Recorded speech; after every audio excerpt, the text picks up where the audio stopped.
Trailer মুক্তি পাওয়ার পর থেকেই বিতর্কে the diary of west Bengal.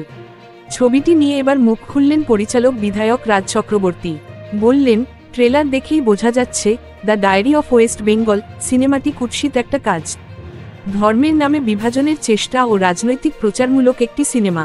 Barrackpore পুরসভার ৭ নম্বর ওয়ার্ডের তৃণমূল কাউন্সিলর জয়দীপ দাসের উদ্যোগে রবিবার কর্মমেলার আয়োজন করা হয়েছিল। নিজেদের সংস্থায় চাকরি দিতে সেখানে উপস্থিত ছিলেন ৫৪টি বেসরকারি সংস্থার প্রতিনিধিরা। বিগত ২ বছরের উপস্থিতি ছাপিয়ে এদিন হাজির ছিলেন কমবেশি ১৫০০ জন চাকরিপ্রার্থীরা। সেখানেই সাংবাদিকদের মুখোমুখি হয়ে স্থানীয় বিধায়ক রাজ চক্রবর্তী বলেন, the diary of west Bengal সিনেমার ট্রেলার আমি দেখেছি। একজন পরিচালক হিসেবে বলবো একদম কাঁচা, কুৎসিত একটা কাজ। দেখেই বোঝা যাচ্ছে ধর্মের নামে বিভাজনের চেষ্টা হচ্ছে। এটা বাংলার সংস্কৃতি, কৃষ্টির উপর আঘাত। বাংলাকে কলঙ্কিত করার জন্য রাজনৈতিক প্রচারমূলক একটি সিনেমা। বাংলার মানুষ এটাকে সফল হতে দেবে না।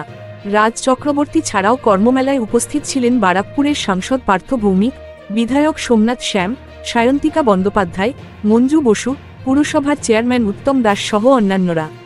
কাউন্সিলরের এহেন উদ্যোগের প্রশংসা করে পার্থ ভৌমিক বলেন, অত্যন্ত প্রশংসনীয় একটি কাজ। কাউন্সিল জয়দীপ ধারাবাহিকভাবে এটি করছেন। প্রচুর বেকার যুবক যুবতীর এখান থেকে কর্মসংস্থান হয়েছে।